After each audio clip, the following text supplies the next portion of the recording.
Hey, it's Juck. Today, the weekend show. Let's get it. He got drafted by the Browns. What? Yeah. Mike Hall got drafted by the Browns? Yeah! And I don't think he's going to throw the ball as much as he thinks he's going to throw the ball now that Chip Kelly's on board. And I'm happy about that. More quarterback. The truth is, Ryan Day has made a change philosophically, but it's none of those. You all know who wins. LSU is the drunkest fan base in the country. And welcome in. I got a big show for you today. Super big show. I'm sorry I've taken a couple days off. I've had some migraines going on, but I can't leave you hanging on the weekend because one thing that has always bothered me, and the reason I started this show was to give, listen, I wanted to do content that I didn't feel like I got from other folks. And that was kind of my goal, right? So one of the things that always bothered me is lack of content on the weekend to consume, to inject into my Buckeye veins. So I always want to give you guys something, good or bad, but Buckeye themed to watch on the weekend. So I will try my best. I got a whole lot of stuff to go through.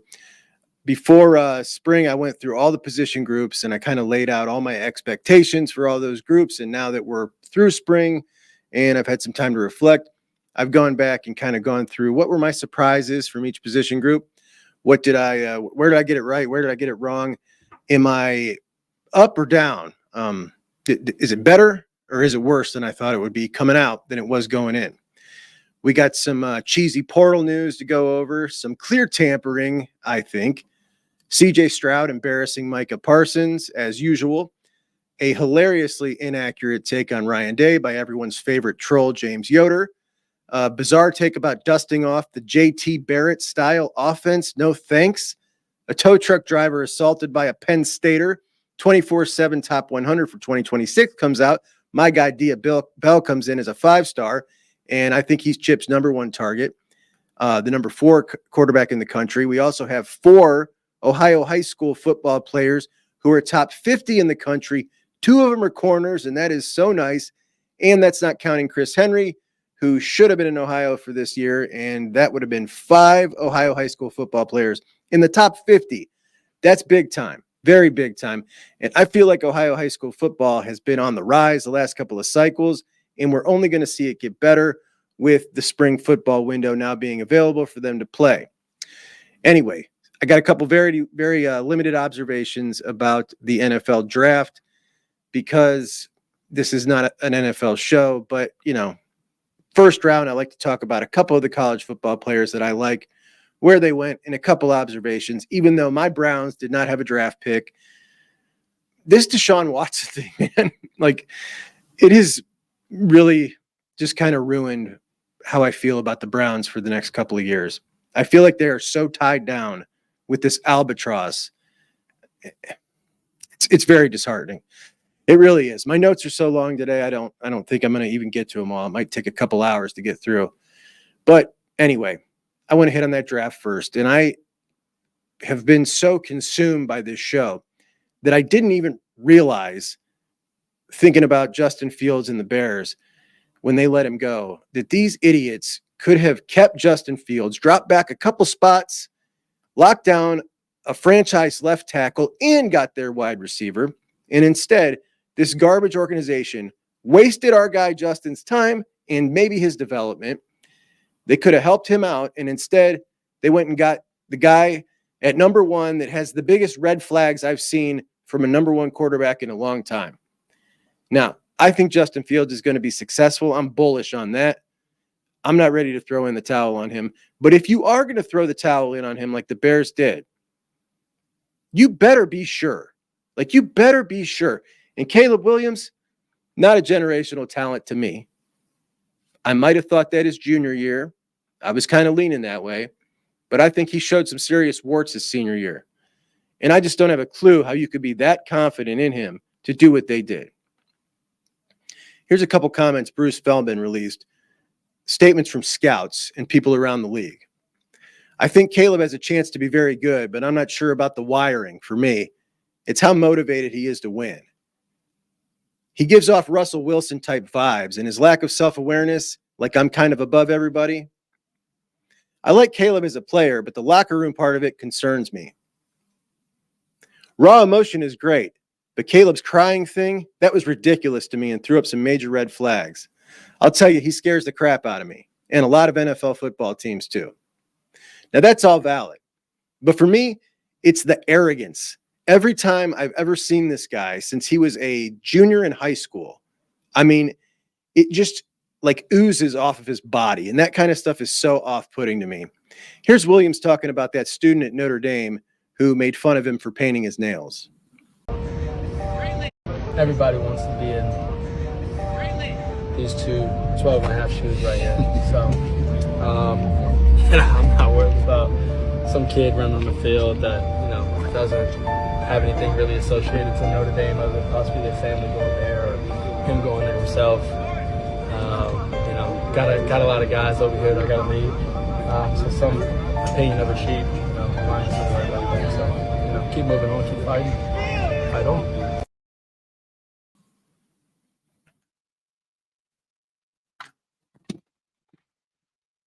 Everybody wants to be in these 12 and a halves, man. I mean, it's the arrogance for me. I consume a ton of college football, behind the scenes stuff, interviews, and I have never seen this guy not come off as just Joe too cool with his arrogance and just bothered by everybody. I can't stand him. I think it's a horrible trait for a leader. I've got no problem with somebody crying after a loss because they care so much.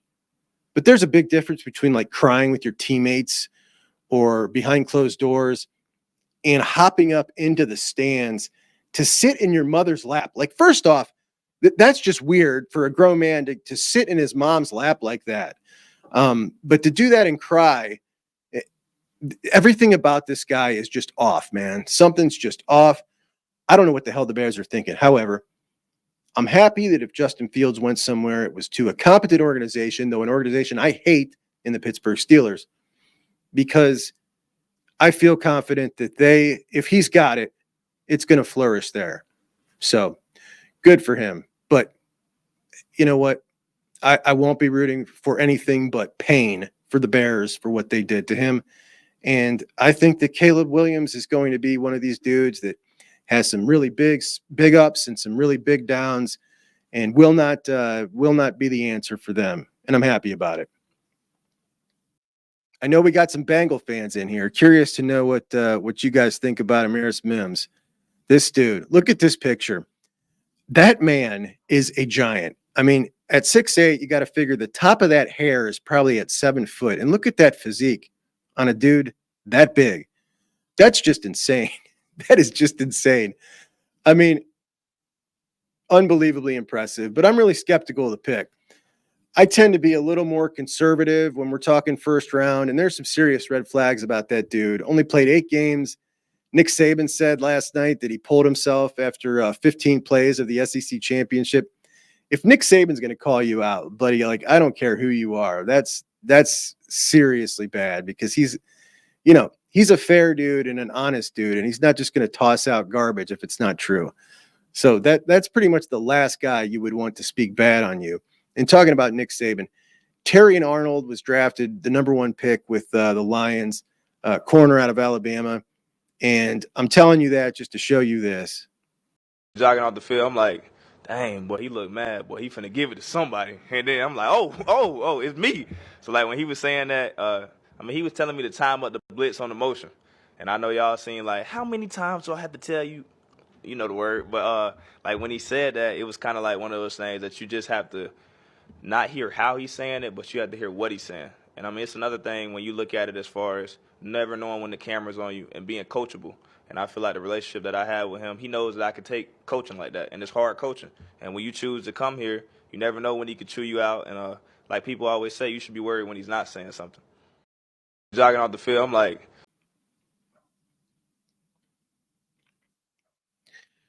it's a shame Nick has to get out, because this is what made him so great. Getting excellent football players like that, get that kind of attitude.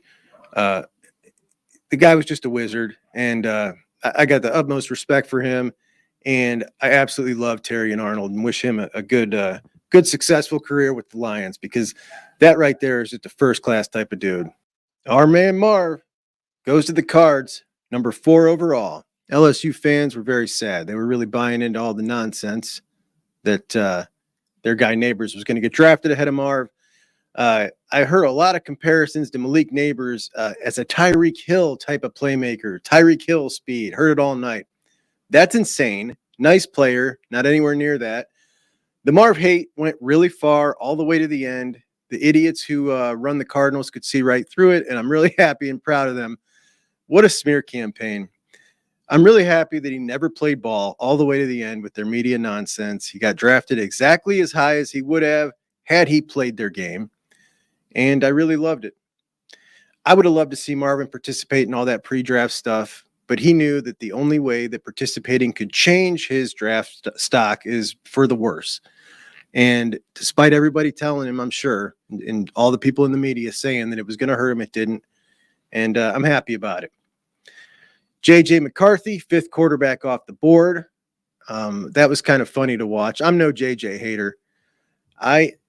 Aside from the meditating in the end zone at the Rose Bowl, and then the second time, the championship game when they were all lined up to record him, that's really the only thing that he's ever done that's irritated me, to be honest. The guy grew up a Buckeye fan, wanted to be a Buckeye. Ryan Day took the wrong guy, and that's going to happen. You can't be perfect on them all.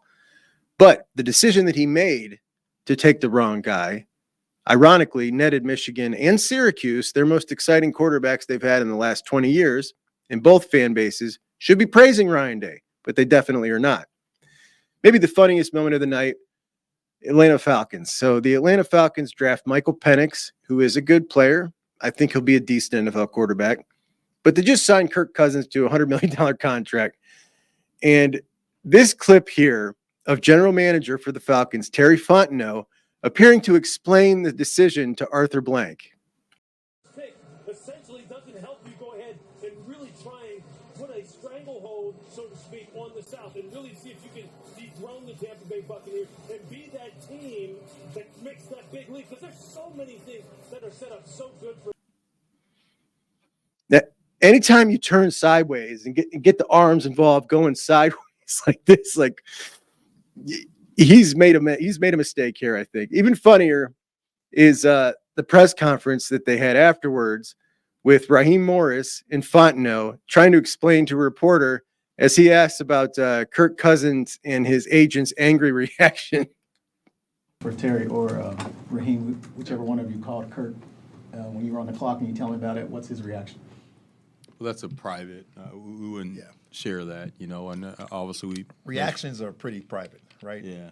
He got called on the clock, obviously, because it's a sensitive time with the issues of what you got going on. It's never a right time to talk to a quarterback about those things, and reactions are always going to be private when it comes to those things, unless Kirk decides to tell you some of those things, or whatever the case may be. But he's a competitor, just like us all, and you can always expect those things to go just like you kind of think. His agents kind of been telling us that they were shocked and dismayed and so forth.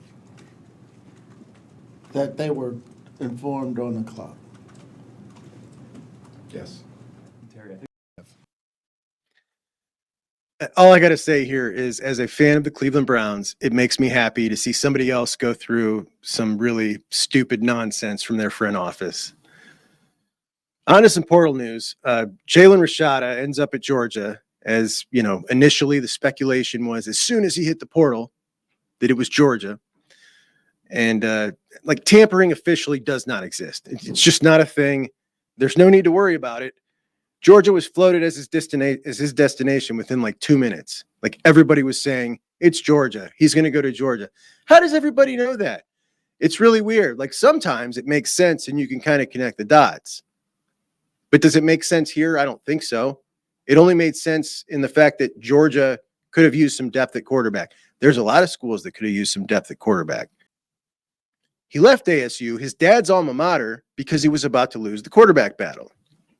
So logically, you would think that he wants to play now based on that decision, not go be a backup with a chance to play later in his career. He had that at ASU.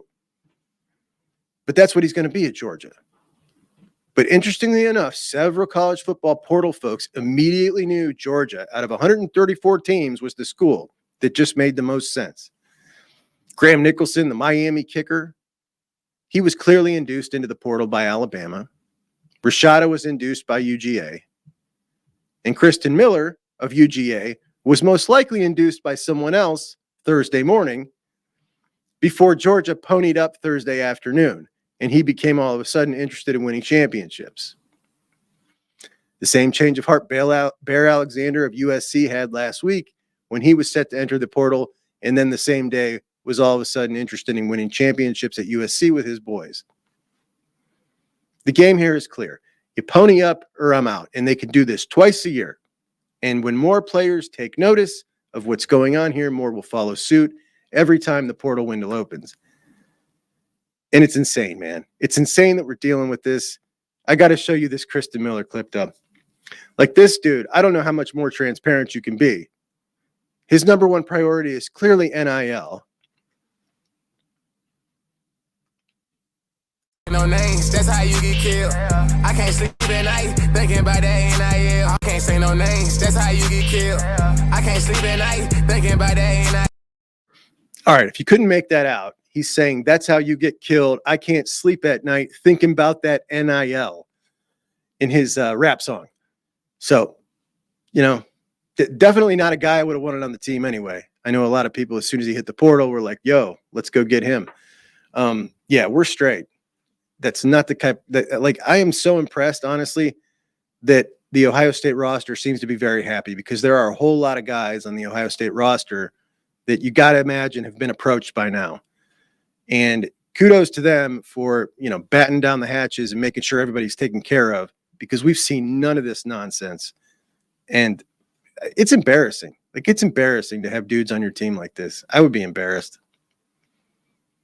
But like everything, the SEC goes and breaks some rules or pushes some rules, and it takes the Buckeyes a little while to follow suit, but they always do, because they won't be left behind. And it seems clear that the game is now to go induce people out of the portal if you want somebody. So I'm just waiting for when the Buckeyes are going to end up having to do that, because it seems like if they really want an offensive lineman here in this portal cycle, which I'm not quite so sure they do, that's what they're going to have to do, because sitting in portal watching doesn't seem to be producing any results at that position. So if they want one, they're going to have to do whatever the hell it is that Alabama and Georgia just did to get Rashada and Nicholson. Like, Alabama needed a kicker, and all of a sudden, the best kicker in the country entered the portal and then ended up at Alabama 2 days later. Like, it's just ridiculous, man. It's ridiculous, but that's what it is. That's what's going on. I can't believe we've come to this point, but it's really here, and nobody's doing anything about it. The NCAA is so scared to do anything because of these court rulings that they're just like, we're staying out of it. It's amazing, but that's what it is. All right, so I wanted to go through the position groups and kind of what I felt about them going in, kind of the level of confidence, and did that change coming out? Any surprises, good or bad? And I just kind of went through them all, kind of wrote down, because luckily I had documented on video what I felt going in, and I can kind of see where that changed and how that changed. So I'm going to start with defensive line. Defensive line, I expected, obviously, the starters were very solid, and it was going to be pretty deep. I thought Hero Kanu was going to make a big jump this year. I was really high on him, high on his body changes, high on his game at Wisconsin last year, and I thought he was going to be someone who was probably going to be the first guy in the middle that we were going to rely on. I thought Caden McDonald would improve a bit, and maybe he would be someone who could eat up some blocks. I think it was pretty clear that definitely Hero made the jump, but I think that Caden made a bigger jump. And Caden is more than someone who can just eat up some blocks. It was pretty evident from like the first week of spring practice when the media first got in there taking pictures that he had put on a ton of muscle. He just looks like an absolute moose. And then Jason Moore, I wasn't expecting his kind of surge. He looks like an absolute unit, man. Just huge, 6'6". His press conference where they talk to him and he just kind of laughs about what he can do, like almost as if it's not fair because of his length. Those three right there, absolutely, it's just not fair to have those guys coming off the bench. And when I talk about being able to retain the roster and keep these guys happy, that we've not seen anybody pull any of this nonsense, it's pretty incredible. because those guys could start anywhere, absolutely anywhere. On the end, Mitchell Melton, my biggest surprise for sure. Mitchell Melton, Edric Houston made a great play. I think Edric will be involved later on in the season, and that's awesome. That's a bit of a surprise. But Mitchell, coming off the injury, looked so explosive in the spring game. He looks great. He made 2.5 big plays, I think. Now, again, this is just the first piece of the puzzle, so I don't want this to sound too negative, but Kenyatta still doesn't seem to me where he is, he's not where I thought he would be yet. He's the guy I expected would be the one who was like, yes, Kenyatta. So it surprised me a bit that it wasn't him. It's also surprised me that I heard 2 coaches talk about him in the spring, and both times it was kind of a left-handed compliment. Kenyatta, yeah, he's doing this, but this, he needs to believe in himself more. Or, I heard it twice, and I remember we talked about it on the show both times, and it just kind of stuck out. So I'm happy he's here. He definitely seemed like somebody in the fall portal who was kind of flirting with maybe leaving from his tweets. Now, he's definitely someone who has the skill to emerge as a real player, man. He really does. Is he going to get it? I don't know. But I'm really happy he appears to be sticking it out. And I'm happy that Edric Houston appears to be someone who is definitely going to be a real primetime player. I mean, he's got everything that it takes. You could see it on the field in a couple of plays. As a true freshman, just to be able to make a play in the spring game that really stands out as a true freshman is impressive enough. But he's strong, he's big, he's fast, and he's nasty. So I'm coming out of spring on the whole, when we talk about the defensive line, feeling that it is not just an excellent group of starters, but the 2 deep is as good as anybody's in the country, and it's fantastic. So feeling better about the defensive line heading out than I was heading in. The linebackers, I expected Sonny to leap over CJ in pretty short order. I think that was probably pretty naive of me. I've always maybe overestimated Sonny just because I'm just so, again, one of my top 5 recruits at Ohio State ever. I always look, the guys coming in, there's always some guys that I latch onto and I'm like, yeah, that's my guy. I want to identify him early and just kind of follow his career closely. Sonny was one of those guys for me. Probably a lot of you too.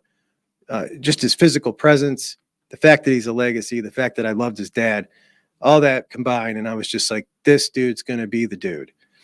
I loved that I just felt to me like they just were going to do anything they had to do last year to get him on the field. And I always thought that he was going to move to linebacker. And I guess I just probably had a feeling unfairly that he would pick it up really, really fast and unseat CJ Hicks really fast. And that bothered me in a way because I really wanted CJ to be the other linebacker and those 2 on the field together when they first came in. I was just thinking like these 2 together at linebacker, that's going to be a force. That's going to be an unbelievable core.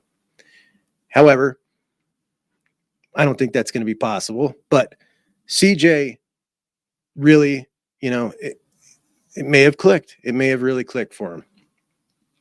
Can he keep improving? Can he keep it up? Can he stay consistent? He's definitely got the physical skills.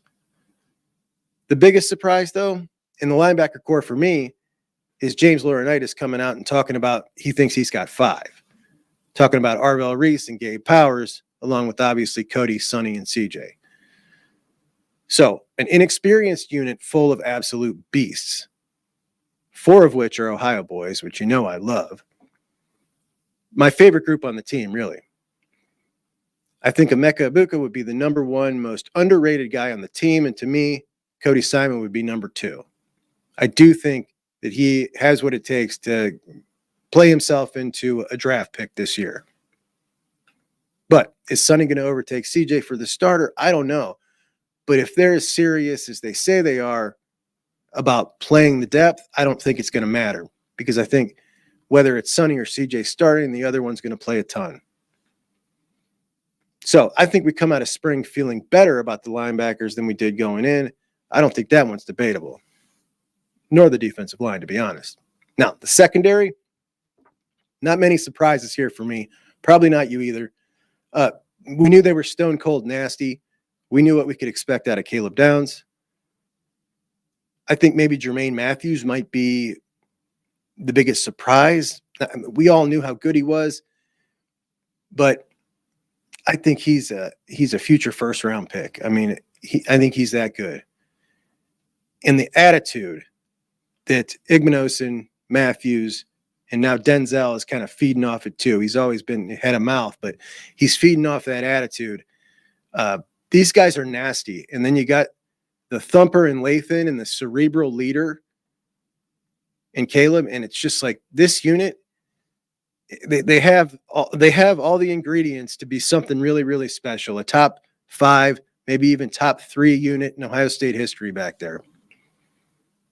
And combined with the other units, this defense, they've got everything it takes. They've got everything it takes to be a legendary Ohio State defense. And what differentiates them from those past legendary defenses to me is the reserves and the experience that the reserves have and the experience that they're going to pick up quickly in the season if they play the step. So this defensive unit is something special. We all know what they did last year. I've never felt so confident about an Ohio State defense. I really don't think I have. I feel so confident in this defense that it's made me feel so much peace about the offense, which, you know, when we talk about the quarterback position, it's not very confidence inducing, right? Like there are some I don't know. Normally that would be the thing that's really consuming me, but because of this defense, I feel so cool about it. Like, hey, I'm sure it's going to get worked out. I just feel at ease about it. But you could take the number 2 guy at every position on the defense and have an incredible starting lineup right now. It's crazy. That's crazy. Better than it was last year, more experienced than last year. Could be one for the ages. Really could be. When you come out, and the biggest question is, which 5-star freak linebacker is going to start next to Cody Simon? Like, that's your biggest question. And I know that some don't like that Cody just kind of got that spot, and I totally understand. I've said it before that younger me would have been up in arms. Like, you need to play Sonny and CJ. These are 2 athletic freaks. This is what, you know, this is how you separate the good from the great, is guys like that. And I agree, but a guy like Cody Simon will never beat his team with a mistake. He has tremendous skills, and he's the guy I want with the green dot on his head. Like, that's a green dot guy right there, Cody Simon. So I think those other guys are going to play a ton, but I do love Cody in there. That's just my opinion on it. So all good on the defense. O-line, I came in expecting everything was going to be better than last year just by natural age progression, muscular development, one more year in the system. And the starting lineup would essentially be the same besides the right guard, and McLaughlin would walk into that center spot. And I predicted that Luke would be that guy on the right side. And it looked like between, I don't know, maybe practice 1 and 12 that Luke was going to be that guy. Now, slightly concerning, slightly weird that after practice 12-ish, that just kind of changed, totally changed. Not just like Luke fighting with one other guy, but now it's Tegray and Carson that seem to be above him. If we can look at the spring game, what happened there? I don't know. Is that a good surprise? Maybe. Carson looks great. I'm really happy for him. I'm happy that he didn't get an attitude after that disastrous Missouri game where he was sat the whole game, and we'll never know the real reason why all that happened, but who cares? But he had a great attitude about it. He went and put on 20 pounds of muscle. Dude's here to stay. Guards his natural position. And, he was no slouch recruit. Like, this is a primetime player. He can be a big-time player. He can. I believe it. Maybe Tegger can too. Maybe Luke can too. I mean, these guys got there's some pieces here to work with. There's no doubt about it. Can they be developed properly? What was the cause for that big switch at guard after 12 practices with Luke? I don't know. Seems strange. Not going to put too much thought into it. But, it's of note. Let me put it this way. It's of note to me when I don't have total faith in the coach of the position. Like, that just seems like a really odd switch after 12 practices to just be like, okay, either are you pulling the plug or did something happen? I don't know. It just seems weird. If it was Hartline making some strange move like that, or Tim Walton, I'd be like, well, whatever. But when it's someone I don't have full confidence in, like Justin Fry, more on him about recruiting later. No, I'll just tell you now. So I brought up last week that there are, the top 10 tackles in the country. He has only offered 2. Alabama and Georgia have offered 8. And it just struck me as odd. I was watching Berm this morning, and he pointed out that Ohio State has offered 21 linemen, Georgia, Michigan, and Alabama, all in the mid-40s. And he said they need to start getting more active. So I'm not the only one who's recognized this, that not only are they not offering many, but that it's odd and out of place to only have that many offers out right now. So what are you doing? I don't know what you're doing, but you're losing my faith. Not that you care, but that's where I'm at.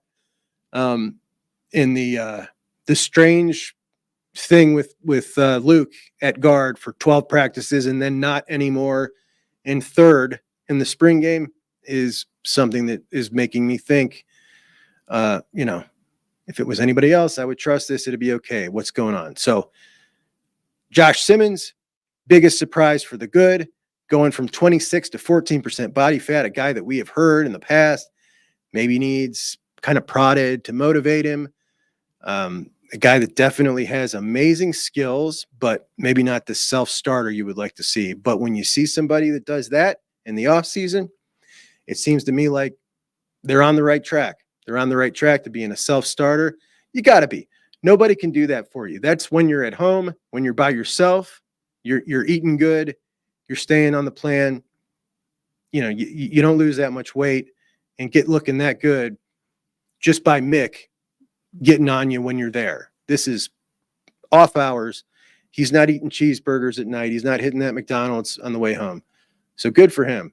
And this guy wants to play himself into an early round draft pick, and he's got the skills to do it. So that's the biggest good surprise for sure. I think McLaughlin, Donovan Jackson, and Simmons, I think that's a really solid 3 right there. Really solid. And definitely much better than we were looking at last year. Definitely. So a big improvement right there. So how am I feeling coming out? I think I'm feeling better. I think I'm feeling better than I was going in when we talk about offensive line. Running backs, I felt great going in. We all know what Trey and Quinn are.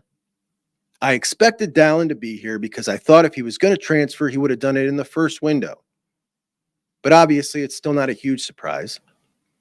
I expected James Peoples to show us that he was ready, and I think he did. My biggest surprise, and it's a good one, TC Caffey. TC Caffey is absolutely legit. I think that he is the next man up after James Peoples. I know there's some excitement by a lot of people about Sam Williams-Dixon based on how he looked against the threes in touch football. I get it. He's got good vision, but I'm on an island here. I've watched both of these dudes extensively. Every piece of film you could watch on both of them, devoured it. Sam Williams-Dixon is as average of a back as I've ever seen at Ohio State on scholarship. The 780th ranked recruit in his class, and it's an accurate rating. And I know a lot of you disagree and are going to yell at me about it. TC Caffey is more talented in every area, and I believe TC is going to be the next man up after Peoples, not Sam Williams-Dixon. TC is the real deal. And every running back has not just discussed TC being the real deal, but his nose down studying.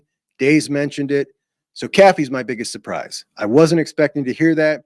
Wasn't expecting to see that. We saw the fire that he plays with in the spring game on his touchdown. The guy is legit. The guy is legit. And the fact that he's a walk-on means nothing to me. This is a dude who had a committable scholarship to Kentucky to play in the SEC at Kentucky, who, Kentucky now, they're not just taking slouches anymore. Kentucky took the third best player out of Ohio 2 cycles ago. There's no reason that you would look at those two and say this guy, because he's on scholarship, is better than that guy. So that's just my thoughts. And again, I know a lot of you disagree. I've heard you already. I know it. I'm not afraid to go out on an island. I'm not afraid to do that at all.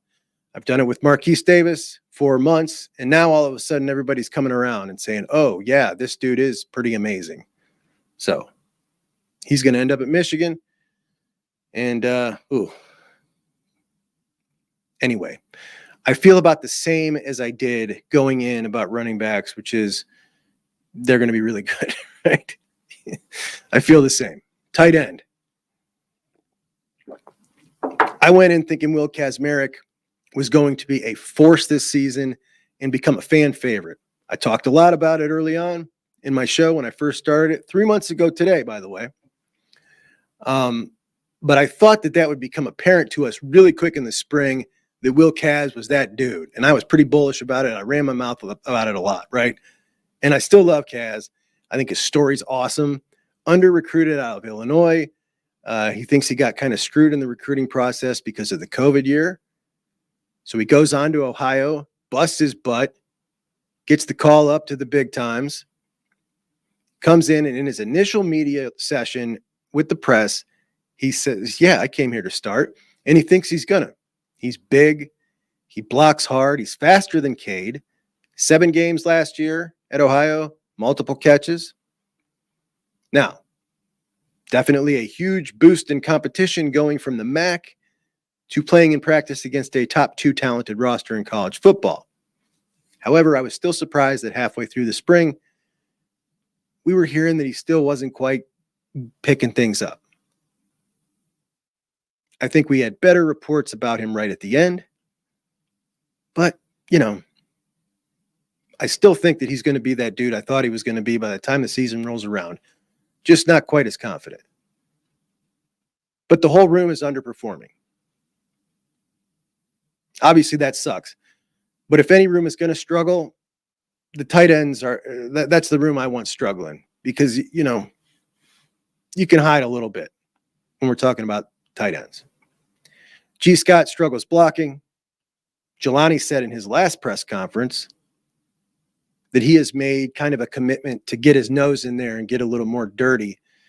I feel like a guy as talented as him should not just now be having that epiphany that he needs to do that. That wasn't great to hear. So that was a little surprise. That wasn't so good for me. He's getting it mentally. But Kaz is still the big dog here for me. I don't think G. Scott can. Listen, here's the deal. I'll put it this way.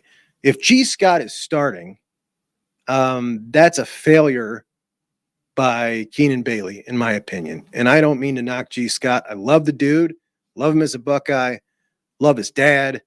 But G's limited blocking makes him a liability as a starter unless he's made an incredible improvement from last year to this year. I see that he's gained some more weight. I think he's even put on some body fat intentionally to get his weight up more. That's what it looks like to me. But, he would have to have made a pretty marked improvement from last year to this upcoming season for me to think it's anything but a failure on Keenan Bailey in the tight end room if he is the guy that is starting and playing the bulk of the plays. In 11 personnel, man, this is just that's not a good recipe right there. And Will Kaz is definitely a better blocker. Listen, there's no way he can't be a better blocker than G. Scott at his size and what I've seen on film. There's just no way. G. Scott's just not a natural blocker. Everything looks off. And to be quite frank, Cade wasn't a good blocker either. He had his moments where he had really good blocks, but it didn't come natural to him either. Kazmarek has been doing it for a long time, and it looks like it. He's definitely the guy that should be starting if Jelani doesn't have it yet. And, no excuses for Jelani either. This is Keenan Bailey needs to get this rolling. Keenan Bailey, listen, I'll tell you what, I'm a little irritated and a little concerned with Keenan Bailey, if I'm being quite honest. The way he went all in on an awesome tight end in Roberts, but really had no backup plan when he lost Brock Schott and Luka Gilbert in the same week to Miami, his second and third guy on his board, apparently. Ends up getting Nate Roberts, and thank goodness that he got him. But that was almost a Tony Alford class with no tight end kind of repeat, or scrambling to go get one late that was kind of a toss-in piece, right? So that really bothered me, and it bothers me more, obviously, that Tony Alford, a veteran, would let that happen. But I'm a little irritated that nobody's kind of looking over his shoulder saying, like, yo, dude, I get that you're new. I get that you haven't done this a ton. However, what's going to happen if you lose this guy, or if he flips, the guy that lives 15 minutes from Norman, Oklahoma? What happens if he flips late? Now, I get it. He loves the kid. He loves Nate Roberts. I think he's awesome. So he's trying to scramble now. When we first went over, we did a show about the second-tier tight ends. Luka Gilbert, Brock Schott. Brody Lennon was the third one we talked about. It was about a month and a half ago. Well, now Keenan Bailey is going to visit Brody Lennon. I really like Brody Lennon. 6'4", 220-pound, 3-star. Out of, what the hell is it? It's Gilmore Academy in Gates Mills. So Gilmore Academy, I got a picture in the system of it. It is one of these really, really rich places, like super big bucks. Not the type of place you'd expect to be pumping out football talent. But this dude is legit. Brock Schott, really good. Faster, more athletic. Luka Gilbert's really huge and pretty good. But Brody Lennon, to me, was just as good of a prospect as Brock Schott, just different. Like, he's really tough, but he's got a long way to go. He's got to add quite a bit of muscle. But tough, man. Tough kid, pretty fast. He's a football player. He's an Ohio high school football player. He's an Eli Lee. I liked him a lot.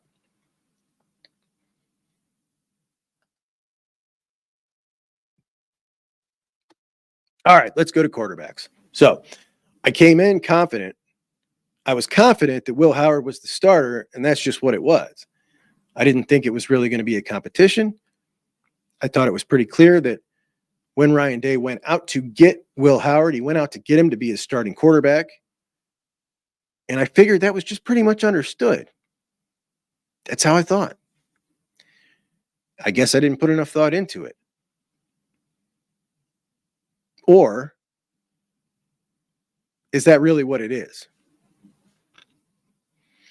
I'm kind of the opinion here that if Will Howard ends up starting, that's kind of what it was all along. Because all I hear is that Devin outperforms him. Like, that's all I hear is Devin outperforms him. So if Devin's outperforming him in practice and it's still Will, and all we hear is it's still Will, it's probably going to be Will, then I really think that Devin had to make it impossible for Ryan Day to keep him off the field. He had to make it impossible. So it just might have been Will the whole time. It was predetermined. And it's kind of what I thought when he first came in, that this was always going to be Will. Now, I'm happy with either one of them.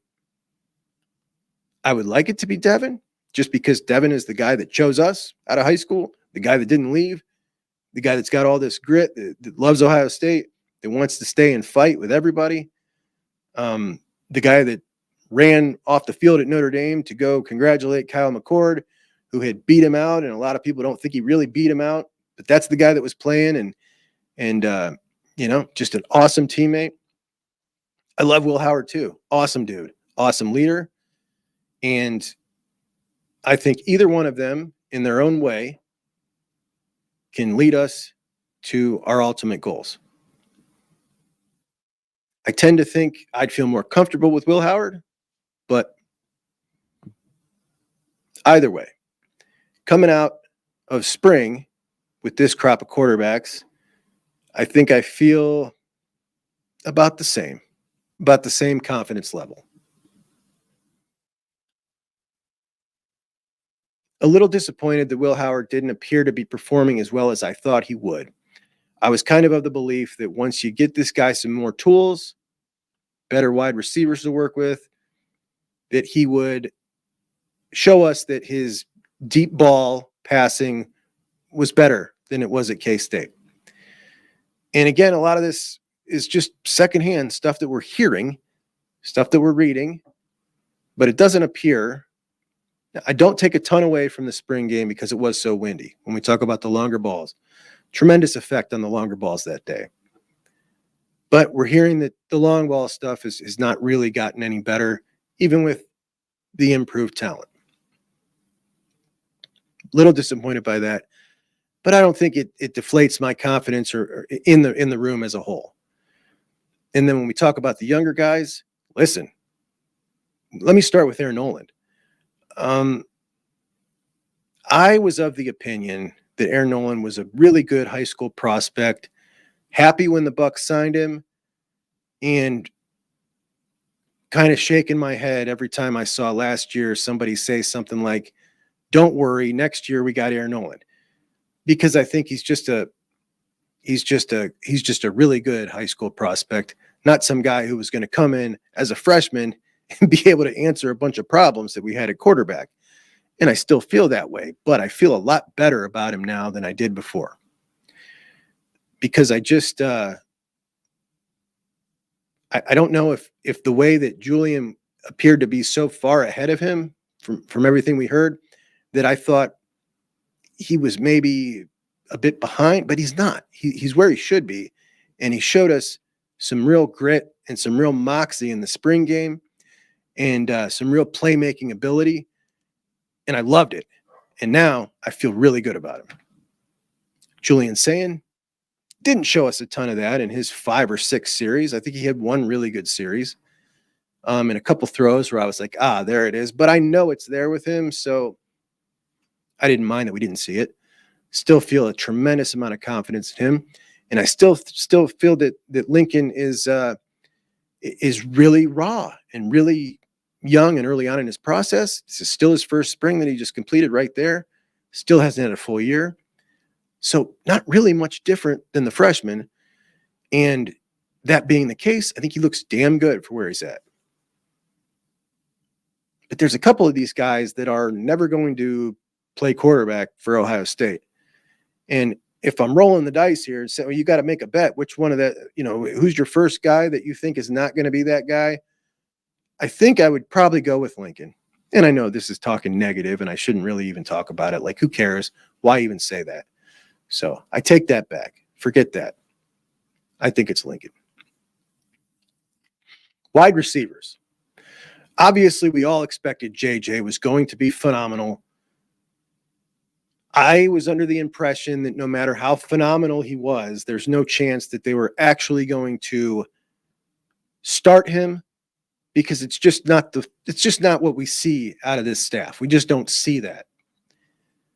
But JJ, much like I think Devin Brown had to make it when I said Devin Brown would need to make it impossible for Ryan Day to keep him off the field, JJ made it impossible. He made it impossible. There was no chance. There's no way that Ryan Day could justify to himself to be able to keep that guy off the field. You just can't. And even if he could justify it to himself, he couldn't justify it to the rest of his coaches or the rest of the team, because that's how dominant he was. So obviously I went in. Listen, I'll be honest. I went into this wide receiver room the spring this year thinking that this wide receiver room had some questions. It definitely had some experience questions. I do got some faith in Carnell Tate, but he still had to make a big jump from last year to this year. And it's still a question as to whether he was going to make that. It's not a sure thing. I'm higher on Emeka than most people, I think. I think Emeka's fantastic. Maybe not than most people, than some people. Some people do underrate Emeka a bit. But I went in thinking, all right, Emeka, I'm very solid with that. Carnell, not so solid. Brandon Inniss, while I love his talent, and I think he could be excellent, we still haven't seen it yet. So there, to me, was a bit of shake questions here about the wide receiver unit. I definitely feel better because not only is JJ maybe going to be the best wide receiver in football halfway through the season, and probably for sure his sophomore and junior year, but Bryson Rodgers looks like a guy. He looks like a dude now. He looks like a dude. That I wasn't expecting one bit. Brandon Inniss, I still think he's going to be a dude. Wish we could have seen him play in the spring game. And Carnell, we're still waiting to see. Is he going to make that jump? Listen, all signs point to yes, right? I don't see any reason he wouldn't, but we do need to see it. But now you're talking about what I feel are three big known quantities. We know who Emeka is. We know what he can do. We know what Carnell can do just based on last year. And even if he weren't to make the jump that we think he's going to make, even if he weren't to, with Emeka and with what JJ is, because there's no chance he's not what we think he is. That he is. That's just who he is, right? So now you're looking at two, without a doubt, home run star wide receivers in Emeka and JJ. And if Carnell can make the jump and Inniss can make the jump, you got four. But Bryson Rodgers is someone who's really got me interested. Someone who I didn't really care when he entered the portal. I was just kind of like, okay, whatever, dude. And then he comes back and I kind of chuckled like, it definitely wasn't one of those instances where someone was leaving to try to get some money. But when he came back, I was like, all right, good for him. He figured it out. And now I'm thinking, wow, this is a guy who actually could, make a difference here and there because he looks fantastic. The crispy routes, the speed over the middle, good hands. Yeah, exciting, pretty exciting. So I feel better about the wide receivers coming out than I did going in. And I think that covers it. Specials? Well, I think we had a chance to upgrade there. Could have had a chance, or better yet, maybe didn't have a chance, but could have made a chance for ourselves. Like I talk about Alabama and Georgia going out and making it for themselves, right?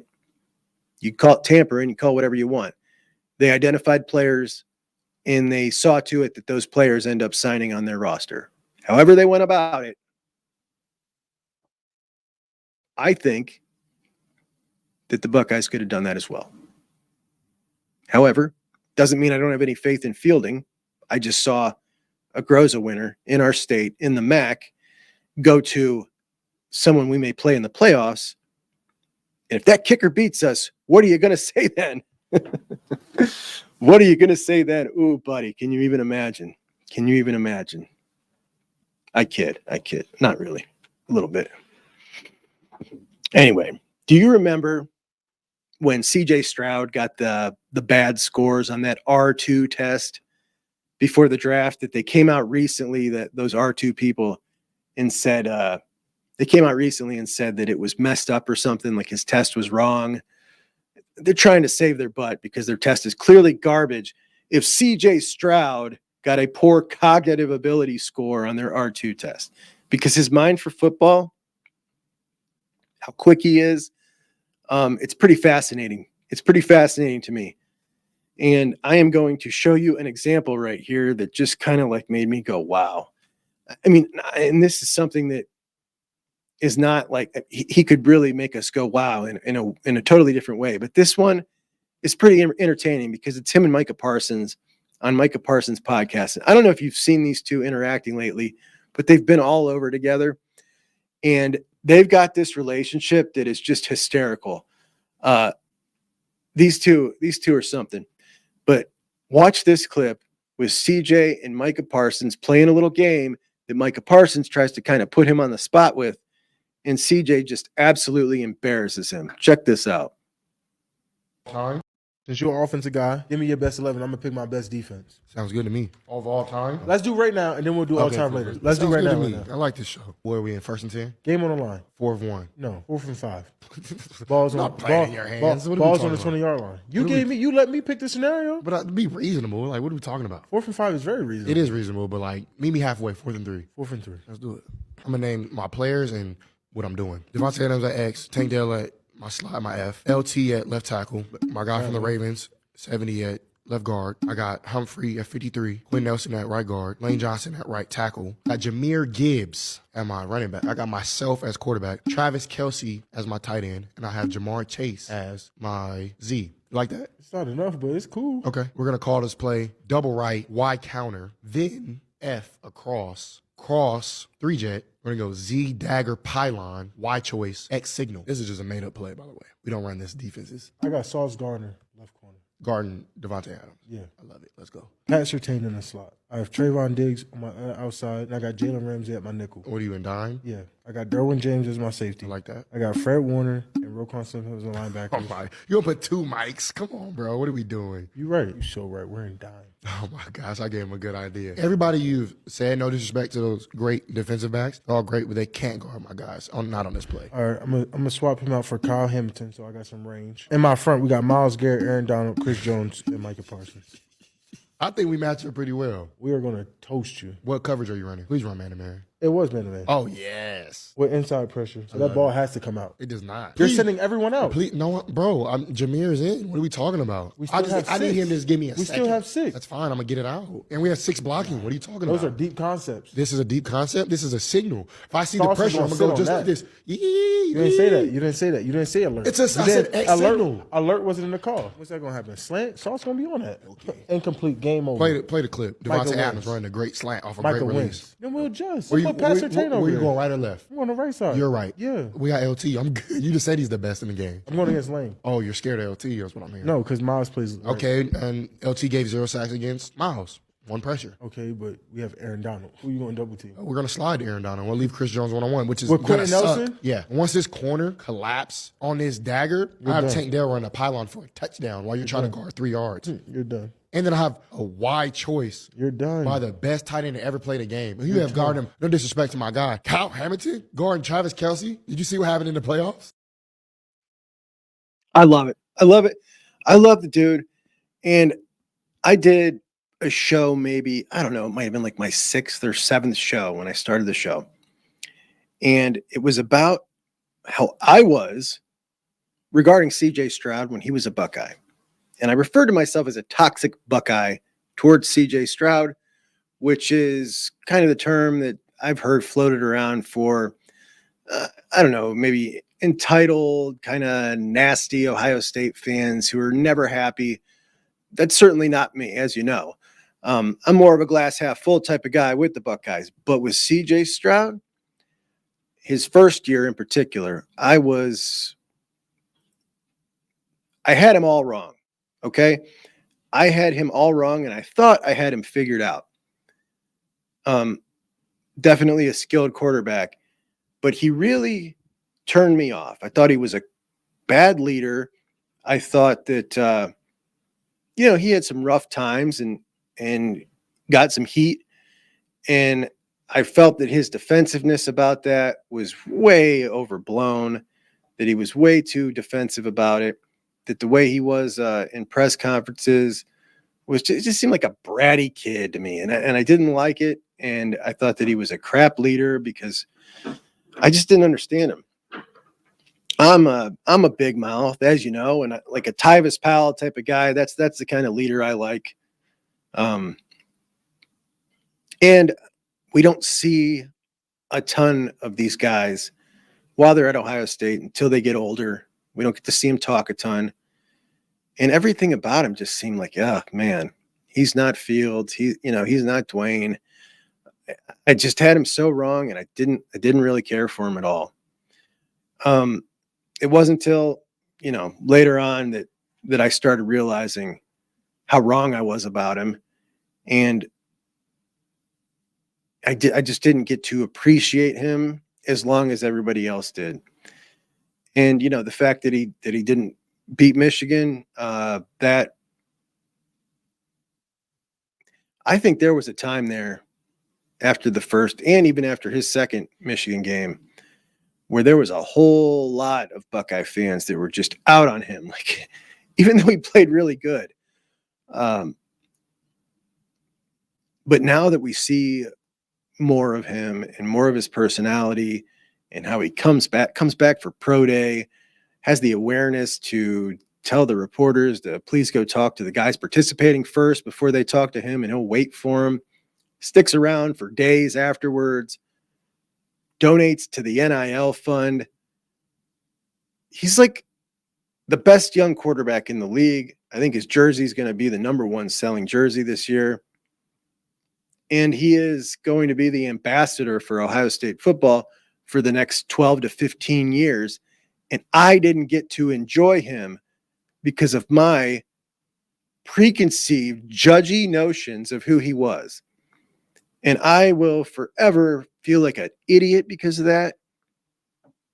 But I'll tell you what, it taught me a lesson. So it really did. It taught me a lesson.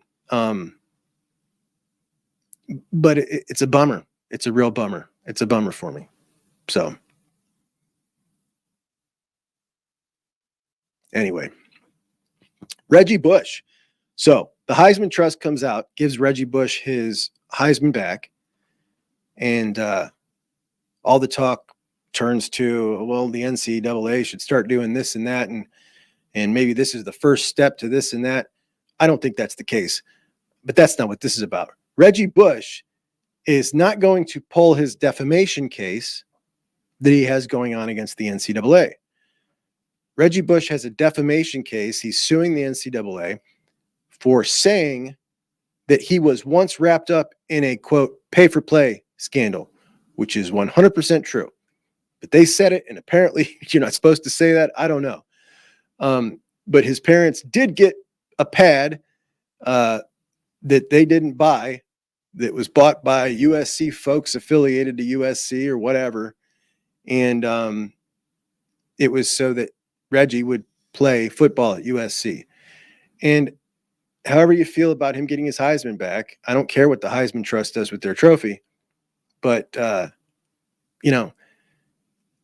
Reggie, like, I don't like that now we're like pretending like USC wasn't doing nefarious things to keep their players happy or get recruits, or like they were doing that. And the fact that they got popped for it, and we're all just supposed to pretend now because this is a feel-good story that Reggie got his Heisman back, like none of that crap happened. I'm bothered by that, man. Like, yeah, it happened. We knew it happened. Those are the same teams that were whipping everybody's ass, including ours. And we're supposed to be cool with that now? I'm not. I'm just not. I'm not cool with that. And I'm not cool with the extra benefits that Reggie's parents got to go to USC. I'm not cool with that at all. And Reggie wasn't the only one. Reggie just got popped. Now, $500 handshakes here and there have happened at Ohio State. Nothing like that's happened. So I don't want to hear this. Everybody's doing it. Everybody was doing it. Ohio State has run the tightest ship of anybody. And when we're talking about a team that beat us 2 years in a row and won national championships and was talked about as the greatest team ever, well, they had to get the talent on that team to make that happen. And they got some of that talent breaking rules.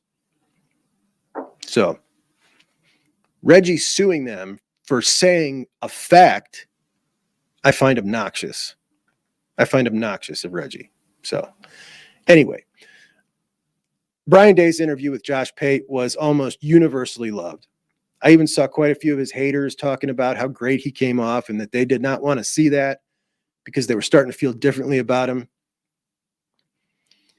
James Yoder is a Michigan YouTube or a social media guy. I don't know. But everybody seems to like this guy, even like Ohio State folks. And, he's not that bad. I don't find him that bad because while he says a lot of ridiculous things, he comes about it in more of a lighthearted way. I don't think he's nasty or mean-spirited. Like when you get nasty, you kind of cross the line. But he had an opinion on Ryan Day's interview with Josh Pate. I did that interview with the Scarlet and Blue podcast. And I said some things about Michigan, but I don't come about the rivalry in a nasty way. I felt like last year the rivalry was it was just ramped up to a different degree. And the tone that it took, I didn't like. It was uncomfortable for me. I didn't like being a part of it. It was the first time in my life that I've not enjoyed being part of that rivalry, because while I love to hate them,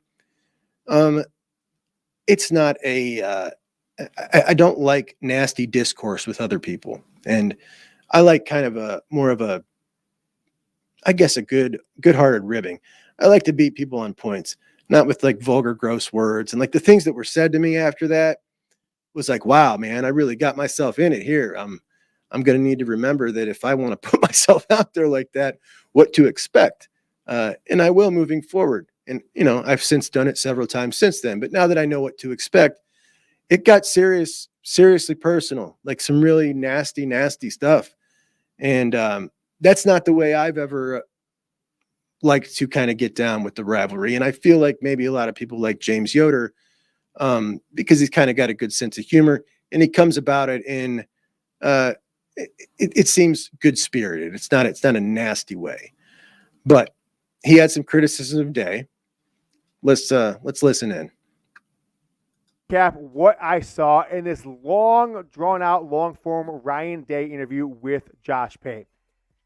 I think Ryan Day seems very ingenuine, whatever the word is, for a coach to be. The guy just does not seem natural. He doesn't feel comfortable in his own skin. He doesn't ever laugh, doesn't really make any jokes, doesn't really go back and forth in the banter like you would see with Jim Harbaugh when he get interviewed. I would never want to get a beer with Ryan Day. I would never want to get a beer with him. He feels like the stiffest guy ever, has no fun. And I'll tell you what, I don't know how he relates to 18 to 22, 21, 22, 23-year-old athletes. I don't get it, right? I feel much better with Sherrone Moore and a hell of a lot better, of course, with Jim Harbaugh. But Urban Meyer, charisma, Nick Saban, all business. Ryan Day, he kind of exudes the personality traits that I think has become emblematic of the Ohio State program, and that is soft. I would never let my son play for Ryan Day because I think he just seems like an ungenuine, soft guy who is just kind of too scared to lose to Michigan for a fourth straight year because he knows he's going to have to lose his job. Had to go call his old boss, Chip Kelly, to maybe come in and save the Ohio State program. So, I laugh when I hear this dude. His criticism of Day, right? Ingenuine, ungenuine, not natural, not comfortable in his own skin, doesn't ever laugh, doesn't ever make any jokes, doesn't go back and forth with any banter like you'd see with Jim Harbaugh. He'd never want to get a beer with him. He's the stiffest guy he knows. He doesn't know how he relates to young athletes. He's got a soft personality, and he's too scared to lose to Michigan. And he said he has no charisma. 13 takeaways in 90 seconds. And, some of my Buckeye friends really like this guy. They really find him enjoyable. And I can understand. I like his shtick a little bit. It's good spirited. It's not nasty. And I appreciate that. You got drafted by the Browns. What? Yeah. Mike Hall got drafted by the Browns? Yeah! Yeah. That was cool. Hell yeah. The Browns just drafted Mike Hall Jr., and that makes me quite happy. The Browns have notoriously neglected Buckeyes until recently. The Bengals, the Steelers, the Ravens, everybody gets Buckeyes but the Browns. And now they've kind of turned the page here. It's obviously the smartest thing you can do if you are the Steelers or the Bengals or the Browns. Incredibly smart for your fan base. I mean, aside from the fact good players that turn out good in the NFL, but it's always pissed me off. Anyway, where was I?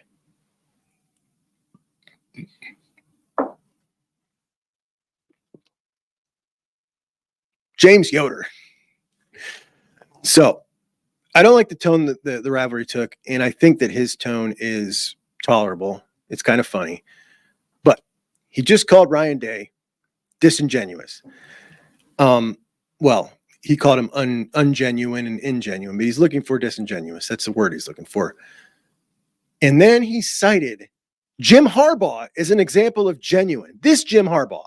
America, watching, I would have to say, I mean, everybody. It's got to be America's team. It's got to be America's team. America loves a team that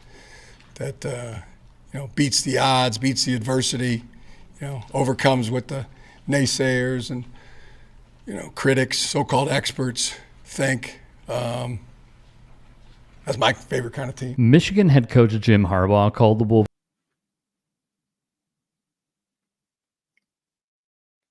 Then he said he's not charismatic like Urban Meyer. Urban Meyer has the charisma of a potato. I don't think he knows what that word means. Tyvis Powell, talked about him as a leader earlier. Tyvis Powell has charisma. That Urban is a lot of things, a lot of good things. Charisma is not the thing that you would describe Urban as. And how do you figure a weirdo like Harbaugh or a couple of hard asses like Urban or Saban can relate to young athletes better than a nice, personable guy like Ryan Day? Like, everything is backwards here. But the most telling thing about this entire clip is that he brought up Jim Harbaugh twice in a quick toss in of Sherrone Moore when he realized he kept bringing up Jim Harbaugh. Jim Harbaugh, the coach of the Los Angeles Chargers, they have not accepted what has happened, it appears. The it that they haven't accepted is that Harbaugh doesn't care a damn about the program that they love. He's gone, and he tried to be gone with an NFL team like 3 separate times in the last 4 years in the offseason. And when he finally got the job, he raided the staff and left them with a G5 head coach hiring his first staff. And it started off swimmingly for that guy. And of course, back to the soft. Because a top 3 defense Ryan Day's team had last year, that's soft apparently. I cannot wait to pound the rest of college football into submission this year. I cannot wait. I am so sick of hearing soft, man. If you looked at the comments under that Pate video, it's so obnoxious. I cannot stand it. Eli Drinkowitz is a coach I really like. Eli Drinkowitz, coach of Missouri. He's funny. He's kind of nerdy. He definitely doesn't fit the profile of an SEC head coach. He was talking about some of his guys getting ready to enter the transfer portal or had already entered the portal. And he had something to say. Let's listen to Eli. Be careful what you wish for. So I don't know. I don't know. Yeah, I don't know. I don't know. I'm going to try to be measured with some of the things I say, just because I think this stuff always gets to be put back on you and all that stuff. But,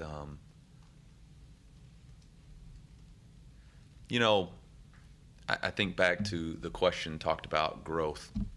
And very rarely is growth just like this. And very rarely in life, whether it's the story of bamboo, who bamboo grows very little for 6 years and then 6 weeks will sprout 6 feet.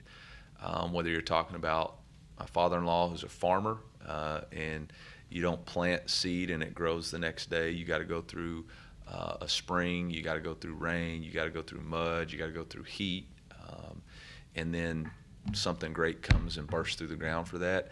I think we're such a instant gratification era, including myself. I'm not putting this on anybody. It's the entire world we live in, that we're trying to skip the step of adversity and growth. And you're never going to be able to skip that in life. You're always going to have to face it, whether that's in your marriage, whether that's in your job, whether that's raising kids. And I know what's happened. We want to, as parents, as older people, we want to help the next generation not have to face some of the hardships that we faced. But man, the greatest generation in the world is the greatest generation because they faced the Great Depression, they faced the World War II. They figured it out. And I just worry about, there's going to be players who leave our program, and I love them dearly. And it's maybe they're not excited about their role, or they're frustrated because they don't feel like they're being utilized the right way. And sometimes you just got to keep growing, and sometimes the grass isn't always greener on the other side, and sometimes you're just trading one set of problems for another. So now, while I agree with his sentiment, half of his 22 players in his starting lineup last year were guys that he brought in from the portal. Additionally, folks that are fans of Appalachian State point out that he said when he took that job after leaving, not even a full year later, that Appalachian State is not a stepping stone job. So it comes off a little disingenuous when he says things like that about the portal and just brought in half his starters last year from the portal.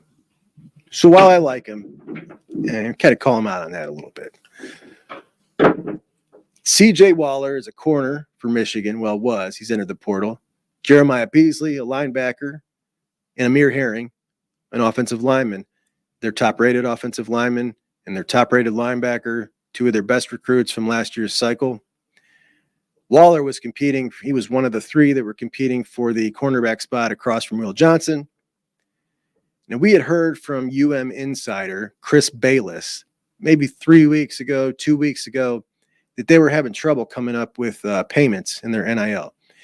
And he was kind of sounding the alarm to their fan base on their version of 11W's MGO blog, I think. But Bayless said that these guys here, this was a money issue, particularly CJ Waller, or Wallen, the cornerback, and there could be more issues coming. So this is going to happen all the time, man, with them. It really is, because what they've got going on is this elitist set of folks that has the money up there have seen proof of concept that this can be done without spending all the money. Because Harbaugh did it last year with what I think is just the perfect storm of everything coming together. And you do need this to win a national championship. Not quite to this level, but they had the perfect everything. The perfect age of the roster, number of seniors and super seniors, the perfect coaching staff at the perfect times in their careers, and everything came together just right. That's not proof of concept. They got lucky in a lot of ways, and some would say they got more than lucky. But the fact that happened has their ivory tower elites thinking that they do not need to donate in kind of the way that some of our big money folks have decided they're going to donate. And it's going to have them in a bad situation for a long time to come until they change their stance on it, and they're going to keep losing guys. But as a whole, I got to say, the one positive of doing what they did with Sharon Moore was keeping a lot of the roster together, and they've done a fairly well job turning over a coach, having only lost, I think this is only their now 4 guys to the portal. It's pretty impressive. But I'm wondering, now that we've seen these 3 in kind of rapid succession, are we going to see more before this closes? Because it doesn't close till the 30th. So we'll see. We'll keep an eye out. I'm sure we'll be notified. Former Buckeye Marcus Williamson, 25 years old, is being accused of bank robbery, and he is being investigated in a string of 9 bank robberies. He went into a bank at 5950 High Street at 10:40 on Wednesday, handed a note to the teller demanding money, made away with that money. Police witnessed it. They arrested him a short time later. That's unbelievable. He was caught with money from the bank. This dude is off the hook, man. He was busted for carjacking, or accused of carjacking, in Tennessee, I think 2 years ago. This sucks. I like that dude. This guy played in like 35 games at Ohio State. Seems to me like he's got a pretty bad drug habit or something. I mean, I just can't see anybody doing this kind of crazy stuff unless that's the case. So happy no one was hurt, but he's probably looking at some serious time, man. That sucks for him. The Buckeyes media market. So listen, this graphic I found the other day is pretty interesting. It lists the top college football program in each of the top 20 media markets. Now, what you notice here is that number one, we don't have a single of the top 20 media markets in Ohio. And number two, Ohio State is not the top team in any of those top media markets, which makes the fact that the Ohio State Buckeyes being the biggest television draw in the country even that much more amazing. Nobody moves the needle like the Buckeyes. You think back to Georgia going for a three-peat. It was a total snooze fest. The entire season was about Ohio State and Michigan. I find that pretty interesting. And speaking of the Big Ten, a Penn Stater had a big issue with his Dodge Challenger that has turned into a bigger issue as Penn State's stud linebacker, Abdul Carter, who's now going to play defensive end, 6'3", 260, if you don't mind, charged with assaulting a tow truck driver, simple assault, a second-degree misdemeanor. But that may change, I'm thinking, because the initial story did not have the update, which is the guy has a broken rib and a severely abused ego. So Carter was parked at an apartment complex, nothing on campus. He's at an apartment complex, doesn't have a parking permit. Tow truck driver who is tasked with removing cars that don't have a permit pulls up, alarm goes off, Carter hears it, comes out, whoa, let's work it out. Tow truck driver says, no problem, just got to pay me whatever the fee was, I'll be on my way. So Carter goes back in to apparently get some money, and he comes back out and says to the driver he wants to get the police involved because Challengers are stolen a lot, which doesn't make much sense to me because the guy wasn't going to take it if he paid him. I don't know. He was trying to get out of paying him or something, but maybe he didn't have the money on him. I don't know, but it seems really weird. He escalated the situation and wouldn't let the guy get in his car to drive away. The guy's trying to get in his car. There's video evidence of it. I couldn't find it, but Carter will not let him get in the car.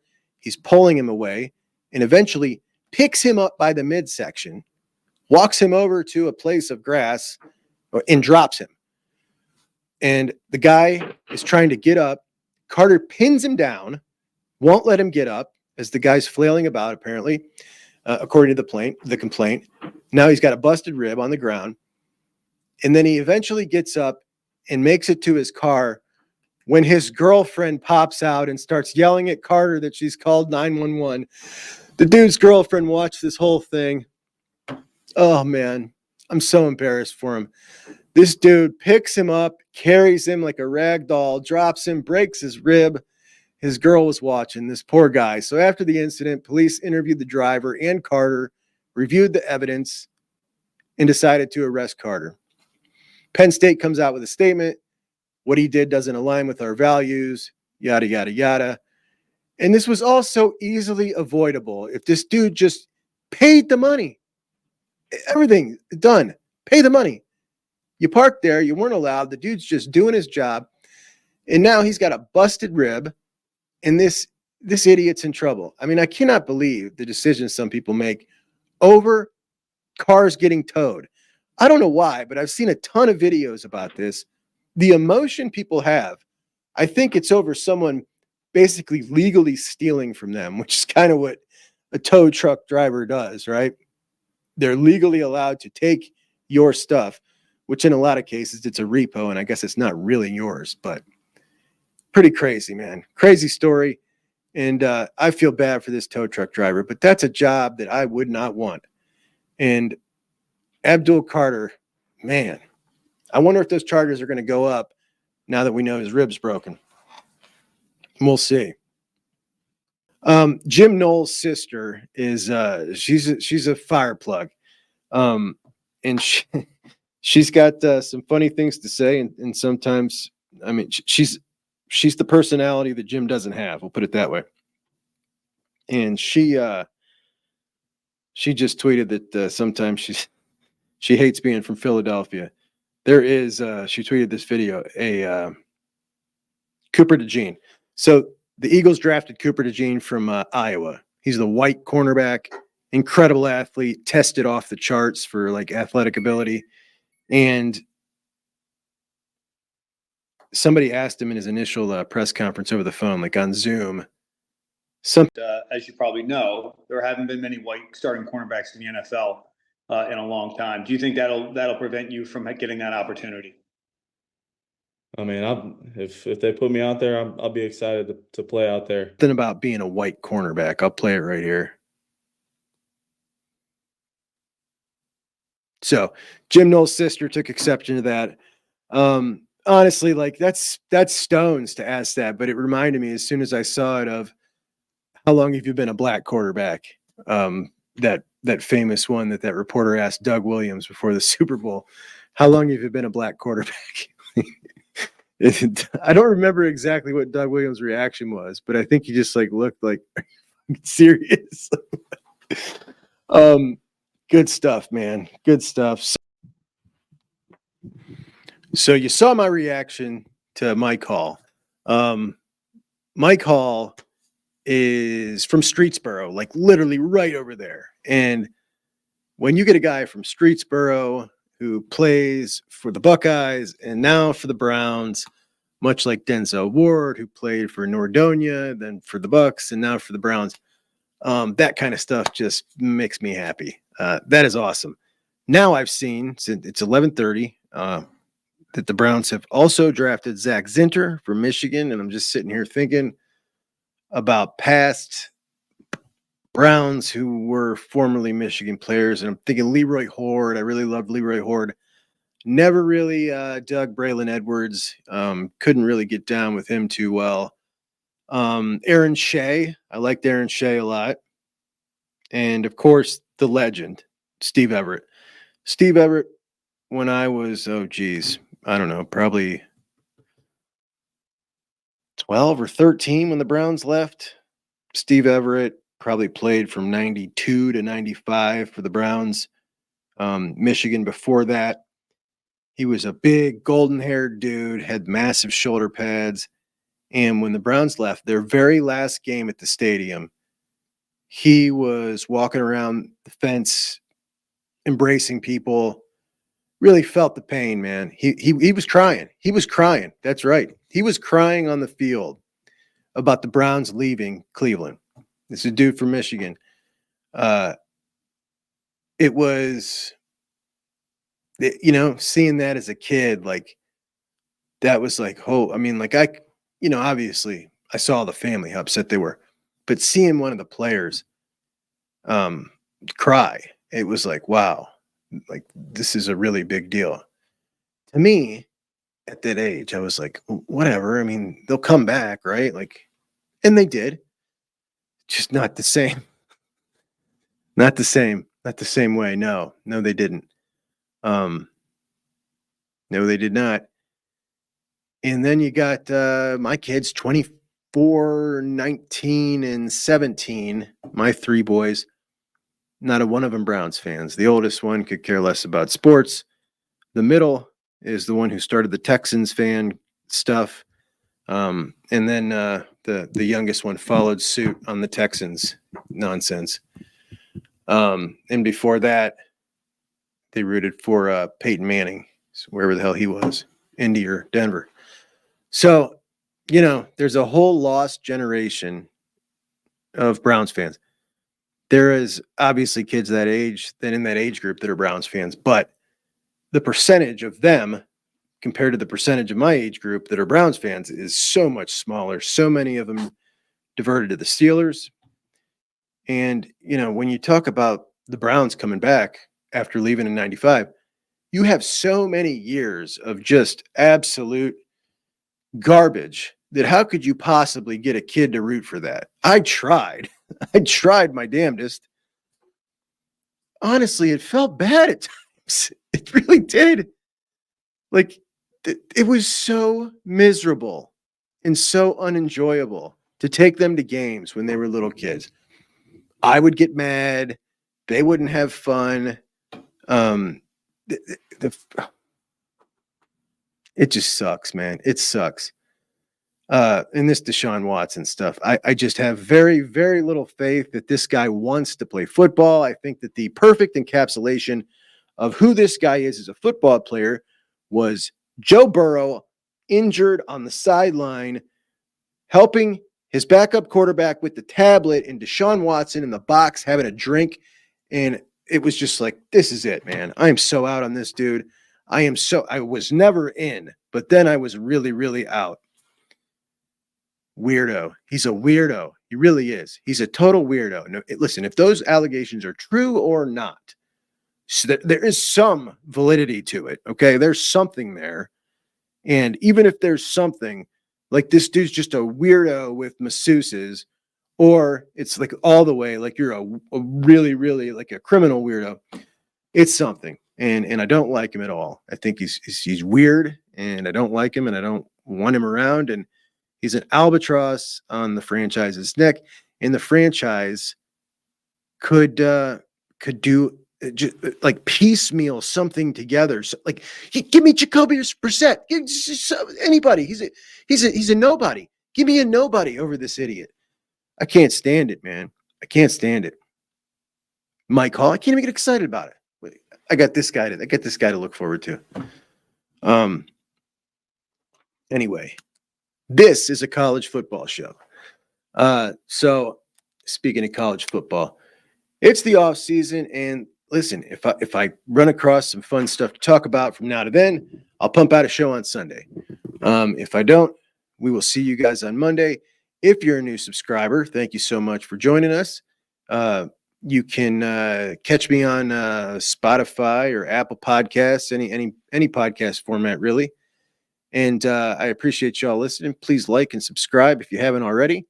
And I will get back at you real soon. So that's about it. I'm going to call it a night. Juggerbucks out.